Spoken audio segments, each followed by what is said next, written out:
Momentu konbultsoak eta kezkagarriak bizi ditugu eta Euskal Herria ez da salbuespen bat egoera global horretan. Uste dugu momentu honetan politika publiko eraldatzaileak behar ditugula jendearen beharrak ongi babesteko eta jendearen eskubideak blindatu egin behar ditugula. Eta kezkaz ikusten dugu PNVek eta PSek berdin eskua luzatzea Euskal Herria Bilduri edo Partido Popularrari. Partido Popularra sartu zuten aritmetika horretan Gipuzkoa gobernatzeko eta akatsa izan zen eta anomalia bat izan zen eta horrela izaten jarraitzen du.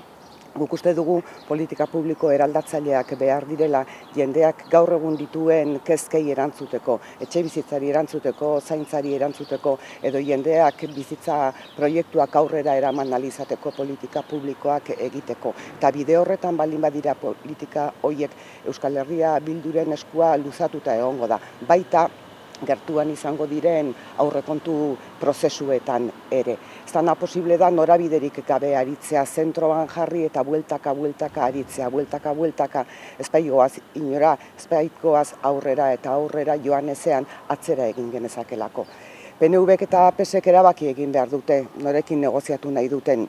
Etxe bizitza negozio huts bezala ikusten dutenekin edo etxe bizitza eskubide bat dela pentsatzen dugunekin. Negoziatu nahi duten euskara ajola etzaienekin edo euskara bizi berritzeko lan egiteko prest gaudenekin. Eta erabaki behar duten negoziatu nahi duten Gazako edo genozidioa